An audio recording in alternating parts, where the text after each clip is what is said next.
मी संपादक दिलदारजी फुलकर सरांना विनंती करते की त्यांनी त्या रायगडच्या आवाजाची बोलावं.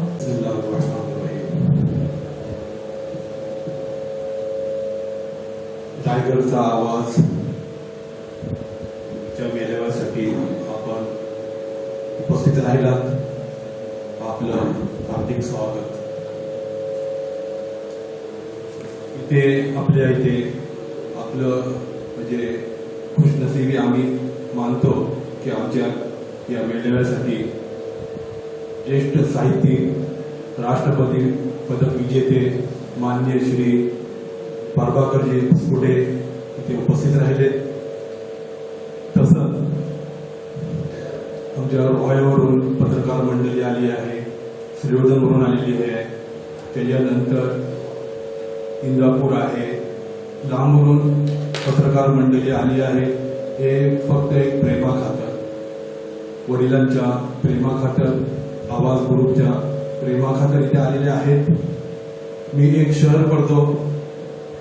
रखते सफर जो पास हमारे न था तो क्या, रखते सफर जो पास हमारे न था तो क्या, शौके सफर को साथ लिया और चल पड़े.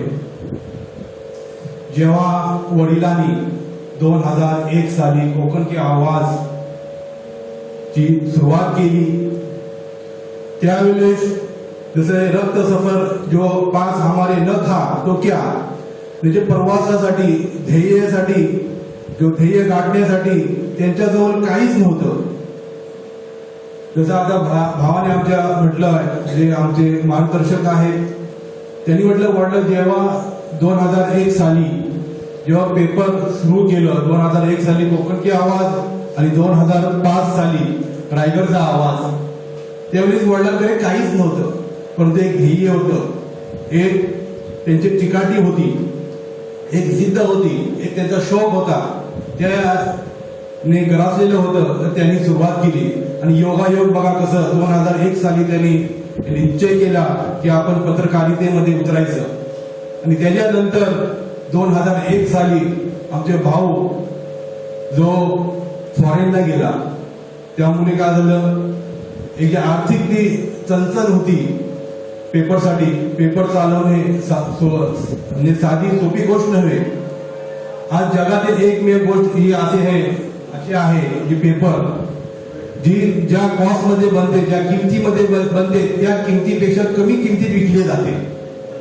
आज आपण पेपर बघतो, हातात घेतो आणि ते पेपर याने मोठ्या शहरातून निघतात. एक छोट्या शहरातून, एक छोट्या गावातून पेपर काढणं, जेवढे जसं आम्हाला भावने सांगितलं की ज्यावेळी त्यांच्याकडे ते गेले, त्यांच्या विचार हे घेतलं, त्यांचे मार्गदर्शन घेतलं, प्रत्येकाने नकार दिला की हे तुम्ही पेपर काढू नका, कारण पेपर काढणं ही साधी गोष्ट नाहीये, सफेद हाती पोचण्याच्या बरोबर आहे. तरी सुद्धा एक चिकाटी होती, एक जिद्द होती आणि त्या जिद्दीच्या जोरावर त्यांनी वडिलांनी हे पेपर सुरू केलं. आणि तुमच्या सहकार्यामुळे, तुमच्या आशीर्वादामुळे, अल्लाच्या मेहरबानीने हा पेपर कोकण की आवाजला मे महिन्यामध्ये 20 वर्ष पूर्ण होत आहे. आणि पुढच्या मार्च महिन्यामध्ये रायगडच्या आवाजला 15 वर्ष पूर्ण होत आहे. ते 15 वर्ष, 20 वर्ष पेपर चालवणे साधी सोपी गोष्ट नाही, परंतु हे सर्वांच्या सहकार्यामुळे आणि अल्लाच्या कृपेने हे सर्व शक्य झालेलं आहे. त्या आपण या प्रेमाखातर, वडिलांच्या प्रेमाखातर, पेपरच्या प्रेमाखातर आपण इथे आले.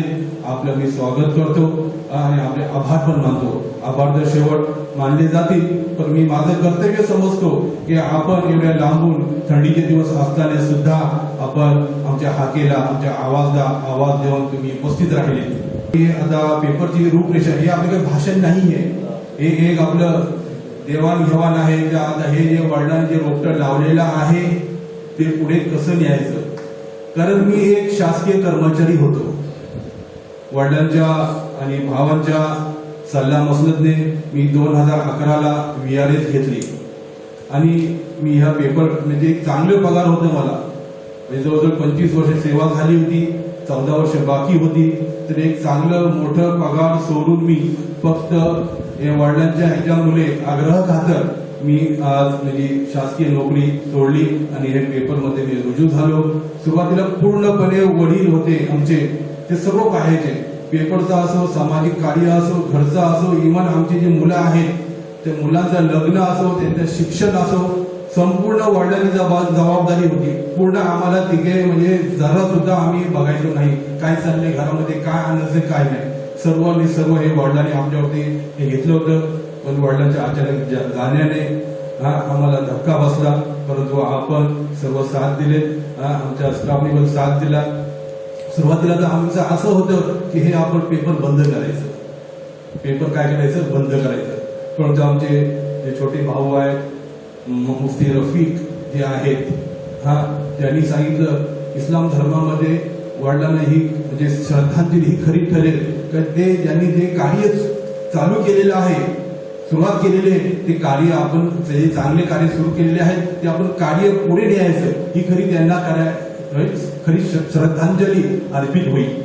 आणि जे त्यांचे संबंध जे होते ज्यांच्या बरोबर ते पुन्हा संबंध आपण प्रस्थापित केले तर खरं त्यांना श्रद्धांजली होईल. तर मग आम्ही विचार केलं की भावा मिळून आणि आमच्या टीमने मिळून नाही हे जे पेपर आहे ते कशाही परिस्थितीत आपल्याला पुढे न्यायचं आहे. नुसतं पुढे नाही न्यायचंय तर त्याला दिवसेंदिवस कशी प्रगती होईल तसंही होईल ह्याच्याकडे.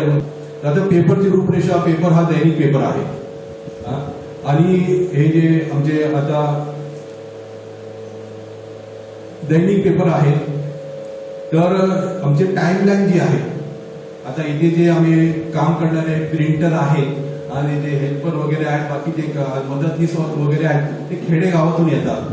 तर पूर्वी आमचं टाइमलाईन 6चं होतं, तर 6 पर्यंत आम्ही बातम्या आल्यानंतर घ्यायचो. तर आता आम्ही मागे आमची प्रत्येक सोमवारी आम्ही एक मीटिंग अरेंज करतो आणि मीटिंग मध्ये आम्ही काय आपल्यामध्ये उणिवा आहेत कसे आपण दूर करायचे. आम्ही मागे रोहायला गेलो, रोहायला सांगितलं तुमचा फॉन्ट मोठा असतो, तो तुम्ही फॉन्ट छोटा केले तर जास्तीत जास्त बातम्या तुमच्या बसू शकतील. लगेच आम्ही आलो, त्याच्यावर आम्ही काय केलं अंमलबजावणी केली आणि आमचे आता फॉन्ट आम्ही छोटा केला, स्पेस पण छोटा केलेला आहे, त्यामुळे जास्तीत जास्त बातम्या बसतात. त्यानंतर पेपर इथून का नाही म्हणजे खेडेगावातून म्हणजे कसे म्हणजे प्रश्न येतात, कसे म्हणजे प्रॉब्लेम्स येतात. छोटं मोठं काम निघालं मशीनला तर त्यानंतर आम्हाला पुणे किंवा मुंबई इथून मेकॅनिकल बोलवावा लागतो. फक्त त्यांचे जाणे आणि येण्याचा खर्च जो आहे तो फक्त 5,000 रुपये घेतला जातो. बाकी इतर जे कामे आहेत ते बाकी तर ते आता मागे गेल्या महिन्यात एक छोटासा प्रॉब्लेम निघाला, आम्ही मेकॅनिकला बोलवलं, त्यांनी जवळजवळ 60,000 रुपये खर्च सांगितला आणि त्याचा 1 आठवडा तुमची मशीन बंद ठेवावी लागेल. तर अशा अनंत अडचणी येतात. तर अशा अनंत अडचणीवर पण मात करत आपण हे पेपर हे सुरू ठेवलेला आहे. आमचे वडील मरहूम शफीक बोरकर यांनी आम्हाला एक आदर्श घालून दिलेला आहे. आपण पण ज्यावेळेस होते त्यांच्याबरोबर काम करायचे ते बघितलं. साधा साहेब पत्रकाराकडून कोणतीही अपेक्षा वडिलांनी ठेवलेली नाही. तर तुम्ही एवढेच पैसे द्या, आम्ही तुम्हाला ID कार्ड देतो, एवढे आम्हाला तुमच्याकडून पैसे आले पाहिजे, एवढी तुम्हाला जाहिराती आल्या पाहिजे, अशी कधी आठ ठेवली नाही, काय अपेक्षा ठेवली नाही. पत्रकारितेला गालबोट लागणार नाही याचप्रमाणे आम्ही वाटचाल करीत आहोत. आणि हे उद्देश ठेवून आम्ही वडिलांनी पण ही अशीच वाटचाल केलेली आहे, आम्ही पण अशीच वाटचाल करू. याच्यासाठी तुम्ही आम्हाला आशीर्वाद द्यावे. अल्लाह दुआ करतो. आम्ही पण सत्य स्थितीवर आधारित आम्ही बातम्या देतो. आपण बघताय जे सत्य स्थिती आहे त्या स्थितीवर त्याच्यावर आपण बातम्या दिल्या जातात. आता आपण स्थानिक बातम्याला प्राधान्य देतो. जे हेडिंग वगैरे आहे तर आपल्या ज्या म्हणजे विभागातल्या ज्या बातम्या आहेत त्यालाच आपण हेडलाईन करतो. म्हणजे इंटरनॅशनलवर काय चाललेलं आहे, त्यानंतर स्टेट लेवलला काय चाललेलं आहे, कधी एका देतात जे मोठी घटना घडली तर जास्तीत जास्त आपण ज्या बातम्यांना आपण जे हायलाईट करतो तर आपले स्थानिक जे बातम्या आहेत त्यांना आपण काय करतो जास्त प्राधान्य देतो. आणि स्थानिक जे प्रश्न आहेत त्या स्थानिक प्रश्नांना आपण हे करतो. जसं त्यांचे नवीन पत्रकार लेखकांना प्रसिद्धी देतो, त्यांचे मनोबल वाढवण्याचा प्रयत्न करतो. जसं कोकण की आवाज मुले बरेचसे पत्रकार लेखक निर्माण झाले आणि आज ते पूर्ण भारतात मोठमोठ्या पेपरमध्ये लिखाण करीत आहेत. तसंच रायगडच्या आवाजच्या माध्यमातून जसं त्या मॅडमने सांगितलं म्हणजे सुरुवात जी झालेली आहे ते रायगडच्या आवाजने झालेली आहे. आणि आज त्यांना म्हणजे त्यांच्या राज्यस्तरीय त्यांना पुरस्कार प्राप्त झाले त्यांच्या पुस्तकांना. अशी ते जे आता रोहाची मंडळी आली आहेत, श्रीवर्धनचे आलेले आहेत, हे जे आपले पत्रकार आहेत त्यांना आपण संधी दिलेली आहे आणि त्यांचंही आम्ही आभारी आहोत की ते आपल्या विभागातील बातम्या इथे पाठवत असतात. आपण इथं अमूल्य वेळ देऊन इथे आलात. आपल्या पण काही म्हणजे मनात काय शंका या असतील म्हणजे काय पेपर कसं पुढे चालवावं, कसं नेलवायचं, कसं आहे, तर एक आता नंतर खुली चर्चा होणार आहे. त्यामध्ये आपले सजेशन्स असतील ते मांडण्यात यावे. तसंच मी आपल्यास विनंती करणार आहे की आपल्या ज्या विभागातील आपण त्या बातम्या पाठवतात तर पुन्हा मी आपल्यास विनंती करेन की आपल्या ज्या विभागातील लोकहितार्थ ज्या बातम्या आहेत त्या आपण पाठवत जा. आम्ही त्याला प्रसिद्धी देऊ. तसेच आता आम्ही त्याविषयी प्रत्येक सोमवारी सांगितलं आमची मीटिंग होती. त्या मीटिंगमध्ये आम्ही म्हणजे बऱ्याच मुद्द्यांवर बोलतो, पेपरची क्वालिटी वगैरे बाकी इतर ह्याच्यावर. तसं आता तुम्ही वाचत असाल जसं डॉक्टर शीतल मालुसरे यांचं प्रत्येक रविवारी अंतरीचे बोल हे प्रसिद्ध होते. जसे आता आपले ते उमेश लिंडे आलेले आहेत, ते आता सध्या त्यांनी पण सुरू केलेले गाव गजाली फार छान लिहितात ते. तसंच आमचे संजय घुवड हे प्रत्येक रोजच त्यांचं बेधडक यायचं. त्या व्यतिरिक्त एक दिवस मुलाखती त्या आपल्या विभागातील तुम्ही मुलाखती आमच्याकडे पाठवले. त्या मुलाखती कोणाचे घ्यायचे आहेत? एक शैक्षणिक क्षेत्रात त्यांनी उल्लेखनीय कामगिरी केलेली आहे, त्यांचे मुलाखती राहतील. त्याच्यानंतर सामाजिक क्षेत्रात, उद्योग क्षेत्रात, वैद्यकीय क्षेत्रात, क्रीडा क्षेत्रात जे उल्लेखनीय त्यांनी कामगिरी केलेली आहे त्या आपण त्यांचे इंटरव्ह्यू घेऊन त्यांचे फोटो घेऊन आमच्याकडे पाठवत जा. एक दिवस आम्ही ते निश्चित करणार आहोत, सोमवार किंवा मंगळवार ज्या दिवशी त्या मुलाखती त्याने लावल्या जातील. त्यानंतर एक दिवस मार्गदर्शन म्हणजे जसं शैक्षणिक व व्यावसायिक अभ्यासक्रमाच्या संबंधित करिअर गायडन्सचे आहेत जे लेख असतील ते आपले शिक्षक पण आहेत आपल्या याच्यात.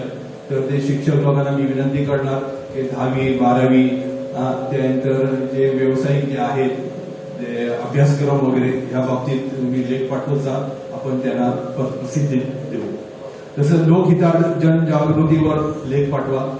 लोकहितार्थ जे जनजागृती आहे जसं गुटखा आहे, जसं आता कॅन्सर आहे, हे जेवढे असं हे प्रसिद्धी लोकहितार्थ जे असतील जे विषय असतील ते पण आपण मांडावे, ते लेख पाठवत जावेत.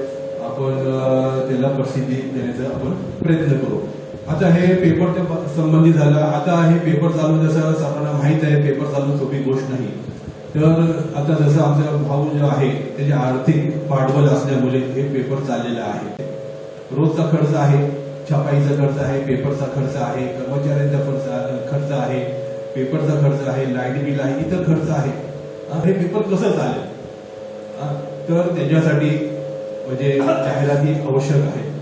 तेव्हा मी आपणास नम्रपणे विनंती करेन की आपण या जाहिरातींवर लक्ष केंद्रित करावं. जाहिराती ही एक खासगी जाहिरात आहे. खासगी जाहिरातीमध्ये वाढदिवसांच्या जाहिराती, शुभेच्छा, लग्नाच्या शुभेच्छा, उच्च शिक्षण प्राप्त करणाऱ्यांना शुभेच्छा, त्याच्या श्रद्धांजली, दुकानांचे उद्घाटन, छोट्या जाहिराती, शासकीय जयंती, पुण्यतिथीच्या जाहिराती हे आपण सहज मिळवू शकतो. नंतर शासकीय जाहिराती जसं आता सांगितलं तर पेपर फोल्डरमध्ये हे ठेवलेलं आहे रेट. तर आपल्या ज्या विभागातील जे ग्रामपंचायती आहेत त्यांच्याही जाहिराती निघतात. त्यांनाही जे शासनाकडून जे मान्यता प्राप्त पेपर आहेत शासनाच्या यादीवर आहेत त्यांना देणे बंधनकारक आहे. तर त्या पण आपण ग्रामपंचायती जाहिराती घेऊ शकतो. नगरपंचायत, नगरपालिका, पंचायत समिती व इतर शासकीय जे कार्यालय आहेत त्यांना आपण एक पत्र द्यावं, त्यांना जाऊन भेटावं, ते आपल्याला जाहिराती देतात. तर ह्याबद्दल आपण थोडंसं म्हणजे मेहनत घेतली तर रायगड गावाचा म्हणजे थोडासा आपला हातभार लागेल त्यामध्ये. तर आपणास ही विनंती आहे. तर वार्षिक वर्गणीदार आपली पेपरची किंमत आहे 2 रुपये, वर्षाचे 600 रुपये होत आहेत. वार्षिक वर्गणीदार बनवा आपण. तसंच आता 21 तारखेला जे कार्यक्रम झालं होतं कोकण की आवाजचं, त्यावेळेस आम्ही एक आवाहन केलं होतं, जसं वार्षिक वर्गणीदार बघा, त्याच्यानंतर तुमचे शाळा असेल, ग्रंथालय असेल, तिथे तुमच्या मार्फत पेपर सुरू करा. तर एक इथे ग्रस्त होते, त्यांनी 100 पेपरची जबाबदारी घेतली खेडसाठी. तर खेडसाठी मी 100 पेपर सुरू करतो आणि ते पेपर सुरू झालेले आहेत खेडसाठी. तसंच एक ग्रस्त आहे, त्यांनी रत्नागिरीचे जेवढे हायस्कूल्स आहेत तिथे पेपरची जबाबदारी घेतली. असे म्हणजे कोणी 15 कोणी 20 असे पेपरची जबाबदारी घेतली आणि ते पेपर आता सुरू झालेले आहेत. तसं आपल्यास विनंती करतो की आपल्या म्हणजे विभागात कोण दानशूर व्यक्ती वगैरे असेल तर आपल्या विभागात 4-5 शाळा असणार तर तिथे आपण पेपर सुरू करण्याचं काय करायचं, त्यांना विनंती करायची. आणि पेपरचे वार्षिक फी किती आहे? 100 रुपये आहे. शाळा असणार किंवा आपले ग्रंथालय असणार तिथे पेपर सुरू करावे असे मी आपल्याला विनंती करतो. आता झालं सध्या पेपर हा आपला सिंगल कलर मध्ये निघत आहे. तर आता पुढचं आमचं जे आहे पाऊल पडती पुढे ह्या शीर्षकाखाली आम्ही ह्याच्या पुढे जिथे पेपर जात नाही, आपलं रीच नाही, तिथपर्यंत पोहोचण्याचा आम्ही प्रयत्न करणार आहोत. आपण इथे आलेला आहात, आपल्या इथे जर पेपर पोहोचत असेल तर चांगली गोष्ट आहे. जिथे जे पोहोचत नाही तिथे मीटिंग झाल्यानंतर किंवा नंतर फोनवर आमच्याकडे संपर्क साधा, आम्ही तिथे स्तरावर पेपर सुरू करण्याचा प्रयत्न करू. त्यानंतर नवीन सदर, जसं आता तुम्हाला सांगितलं नवीन सदर सुरू करायचं आहे, तसे जे सदर जे आपण शीर्षक सांगितले त्या शीर्षकावर आपण लेख पाठवा, आपण ते प्रसिद्धी देऊ. आपण सध्या तरी म्हणजे नवीन वर्षापासून 2 कलरमध्ये रायगडचा आवाज 2 कलरमध्ये करण्याचा आम्ही प्रयत्न करणार आहोत.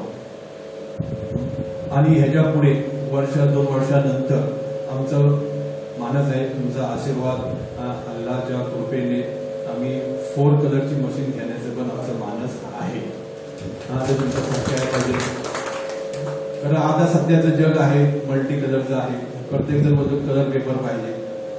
आणि सुद्धा हे तुम्हाला सांगू इच्छितो की जर आपल्याकडे कोण असं म्हणजे असेल त्याच्या जाहिरात देतोय 20-25 हजाराची, तर वाढदिवस आहे. तसंच आता उद्या विकास गोगावले यांचा वाढदिवस आहे, त्यांनी जाहिरात दिलेली आहे. तर उद्याचा अंक आम्ही कलर काढतोय, त्यामध्ये आम्हाला काही फायदा नाही.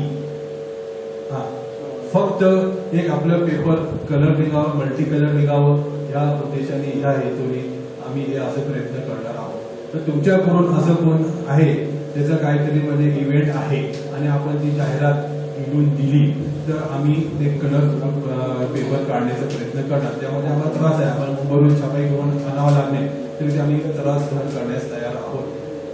तर ह्याच्यापुढे 1-2-3 वर्षामध्ये आमचा प्रयत्न राहणार आहे की आम्ही मल्टी कलर मशीन घेऊन आपला जो पेपर आहे तो मल्टी कलर निघावा.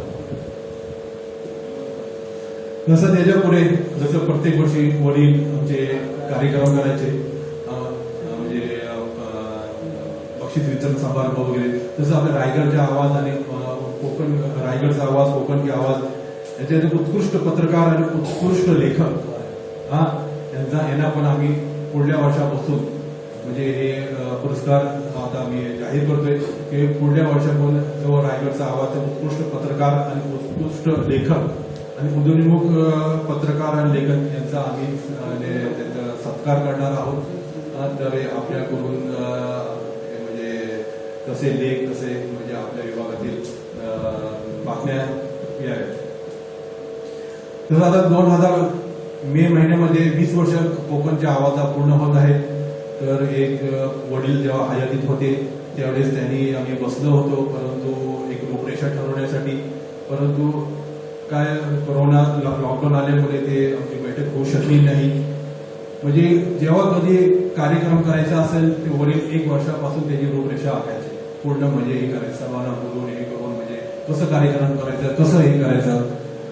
तर ते आम्ही वडिलांच्या हयातीमध्ये त्यांची इच्छा होती की कोकणच्या आवाज 20 वर्ष पूर्ण होत आहे, त्यानिमित्त आपण एक मोठा चांगला कार्यक्रम करू. त्यावेळेस कार्यक्रम आपण करायला आपण आवाज ग्रुपचे आपण सदस्य आहात, भले आपण रायगडच्या आवाजासाठी लेखणी करत आहात, परंतु कोकण की आवाज हे आपलाच हे आवाज आहे. तर त्या निमित्ताने आपण त्यावेळेस आपलंही सहकार्य राहील, आपणही उपस्थित राहाल अशी मी आपणास विनंती करतो. आणि मी आपले 2 शब्द संपवतो. सरांनी अगदी खूप छान पद्धतीने रायगडचा आवाज पेपर आणि त्याच्या समस्या त्याच्यावरचं निराकरण आणि जे उपक्रम आज इथे राबवले जातात ते सगळं म्हणजे पत्रकारितेची इतकी सुंदर माहिती नव्हती की सरांनी खूप छान पद्धतीने दिलेली आहे.